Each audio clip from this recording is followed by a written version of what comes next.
तो कैसे हैं आप लोग। उम्मीद है आप सभी लोग अच्छे होंगे और अच्छे से अपनी पढ़ाई को कर रहे होंगे। आज की इस वीडियो में हम लोग पढ़ेंगे उत्सर्जन तंत्र। क्या पढ़ेंगे? उत्सर्जन तंत्र। क्या पढ़ेंगे?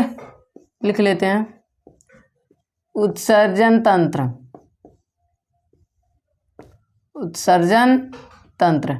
अब देखिए उत्सर्जन तंत्र क्या होता है। उत्सर्जन तंत्र मतलब जिसके द्वारा हम क्या करें, उत्सर्जी पदार्थों को शरीर से बाहर निकालें। क्या करें? शरीर से बाहर निकाले वह क्या कहलाते हैं? उत्सर्जन तंत्र। देखिए एक बार और, जिसके द्वारा हम उत्सर्जी पदार्थ, उत्सर्जी मतलब जो भोजन पचे हुए मतलब अपचेय भोज्य पदार्थ हों, उत्सर्जी भोज्य पदार्थों को शरीर से बाहर निकालना ही क्या कहलाता है? उत्सर्जन तंत्र कहलाता है। क्या कहलाता है? उत्सर्जन तंत्र। कौन से भोजन जो ना पचे हो, यानी कि अपचेय भोज्य पदार्थों को, अपचेय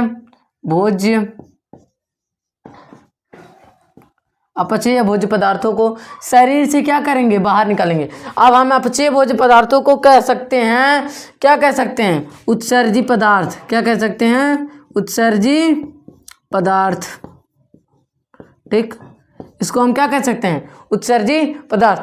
तो जिसके द्वारा उत्सर्जी पदार्थों को यानी कि अपचेय भोज्य पदार्थों को शरीर से बाहर निकाला जाता है, क्या कहलाता है? उत्सर्जन तंत्र। अब इस चित्र को समझ लीजिए अच्छे से।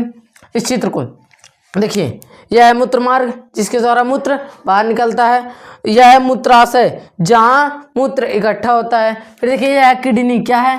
किडनी यानी कि वृक्क, इसी को कहा जाता है किडनी। तब यह दो होते हैं। कितने होते हैं? दो। एक यहाँ पर है, एक यहाँ पर। तो ये दोनों जो होते हैं ना, यह दोनों आपस में मतलब कोई ऊपर, एक ऊपर होगा एक नीचे, दोनों आपस में मतलब कोई यहाँ पर है कोई यहाँ पर है, आपस में ये दोनों ऊपर नीचे होते हैं। क्या होते हैं? ऊपर नीचे होते हैं। ये वाला बायां वृक्क है और ये वाला दायां वृक्क है। ठीक है, यहाँ पर देखिए, यहाँ पर जो है यहाँ बाएं वृक्क धमनी है और यहाँ पर बाएं वृक्क क्या है? सिरा है। और यहाँ पर देखिए लाल है, इसीलिए कलर कर दिए लाल से। लाल शुद्ध रक्त है। क्या है? लाल शुद्ध रक्त। ठीक है, अब जो मतलब अशुद्ध रक्त होता है वह नीला होता है। क्या होता है? नीला। यहाँ पर देख लीजिए नीला कर दिए हैं, नीला अशुद्ध रक्त। ठीक है, बायां किडनी और यह दायां किडनी। अब जो किडनी होते हैं वह क्या होते हैं? एक दूसरे के ऊपर नीचे होते हैं। फिर यह क्या है? यह क्या है? बाईं मूत्र वाहिनी जिसके द्वारा मूत्र मूत्राशय में पहुंचता है। क्या हुआ? है बाईं मूत्र वाहिनी, यह दाईं मूत्र वाहिनी, और यह बायां वृक्क, यह दायां वृक्क। ठीक, अब फिर देखिए मूत्राशय जहाँ मूत्र इकट्ठा होता है। ठीक है, और मूत्र मार्ग जहाँ जिसके द्वारा मूत्र शरीर से बाहर निकलता है। चित्र हो गया। चित्र। अब देखिए वृक्क है।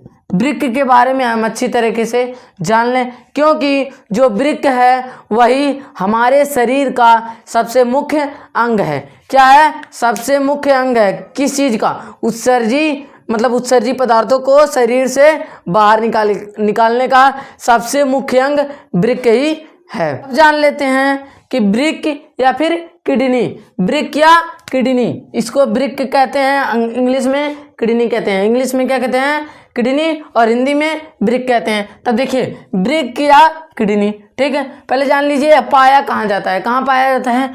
कशेरुक दंड। कहाँ? कशेरुक दंड। अब कशेरुक दंड क्या होता है? रीढ़ की हड्डी। क्या होता है? रीढ़ की हड्डी। यह कशेरुक दंड यानी कि रीढ़ की हड्डी के पास पाया जाता है। अपने से ऊपर नीचे होते हैं। बताए ना कि यह दोनों क्या होते हैं? अपने से थोड़ा ऊपर नीचे होते हैं। ठीक है, अब इनकी लंबाई होती है 10 से 12 सेंटीमीटर। कितनी होती है? 10 से 12 सेंटीमीटर। ठीक है, इनकी चौड़ाई कितनी होती है? इनकी चौड़ाई होती है 6 सेंटीमीटर। कितनी होती है? 6 सेंटीमीटर। इनकी मोटाई होती है 2.5 सेंटीमीटर। कितनी? 2.5 सेंटीमीटर की होती है। इनका भार देखिए मेल में, किसमें? मेल में 176 ग्राम होता है और फीमेल में 155 ग्राम होता है। कितना होता है? 155 ग्राम होता है। देखिए फिर से एक बार इसको देख लेते हैं। वृक्क को ब्रिक को इंग्लिश में कहते हैं किडनी, ब्रिक हिंदी शब्द है। यह कशेरुकदंड यानी कि रीढ़ की हड्डी के पास पाया जाता है। अपने से थोड़ा ऊपर नीचे होते हैं।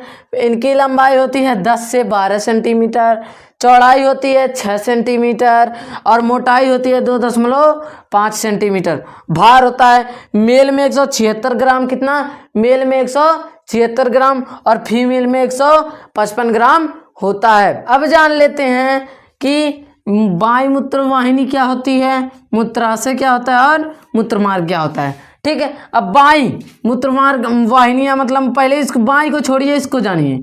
मूत्रवाहिनी मतलब जिसके द्वारा यानी कि किडनी के द्वारा क्या है, जहाँ तक मूत्राशय तक क्या पहुँचती हैं, मूत्र पहुँचता है, उसी को कहते हैं बाई मूत्र वाहिनियाँ इस तरफ से। ठीक, और मूत्राशय क्या होता है? मूत्राशय देखिए जिसमें क्या होता है, जिसमें मूत्र क्या है, जो मूत्र इकट्ठा होता है, क्या करता है, जिसमें मूत्र इकट्ठा होता है उसे क्या कहते हैं? मूत्राशय कहते हैं। मूत्रमार्ग जान लीजिए, जिसके द्वारा मूत्र क्या होता है, शरीर से बाहर निकलता है। क्या होता है? शरीर से बाहर निकलता है। ठीक है, अब देखिए हमारा एक और अंग है, जो क्या करता है, शरीर मतलब शरीर जो है उसको क्या करता है, शरीर से खराब पदार्थों को बाहर निकालता है। त्वचा है, क्या है? त्वचा। जैसे पसीना है ना, पसीना हमारे लिए खराब पदार्थ है। क्या है? पसीना हमारे लिए खराब पदार्थ है। तो यह त्वचा क्या करता है, उसको पसीने को शरीर से बाहर निकाल देता है। अब किडनी, लेकिन किडनी यह सब इतना इम्पोर्टेंट नहीं है, यह 10th के लिए बहुत ज़्यादा इम्पोर्टेंट है किडनी। और यह पूरा चित्र, अगर चित्र नहीं बनाए हैं अच्छे से बना लीजिए। आ सकता है कि उत्सर्जन तंत्र का सचित्र वर्णन कीजिए। सचित्र मतलब चित्र भी बनाना होगा और उसका क्या करना होगा, किडनी, वृक्क, इन सभी के बारे में लिखना भी होगा। अब इसको एक बार और रिपीट कर लेते हैं। किडनी को, किडनी कहाँ पाया जाता है? कशेरुकदंड के पास यानी कि रीढ़ की हड्डी के पास पाया जाता है। यह अपने से थोड़ा ऊपर नीचे होते हैं। इनकी लंबाई 10 से 12 सेंटीमीटर होती है। इनकी चौड़ाई 6 सेंटीमीटर होती है। इनकी मोटाई 2.5 सेंटीमीटर होती है और भार मेल में 176 ग्राम और फीमेल में 155 ग्राम के होते हैं। ठीक, अब यह उत्सर्जन तंत्र आपका हो गया खत्म। अगर आपको वीडियो अच्छा लगा हो तो वीडियो को एक लाइक एंड चैनल को सब्सक्राइब करें। अब हम मिलेंगे अगली वीडियो में किसी और टॉपिक के साथ। जय हिंद।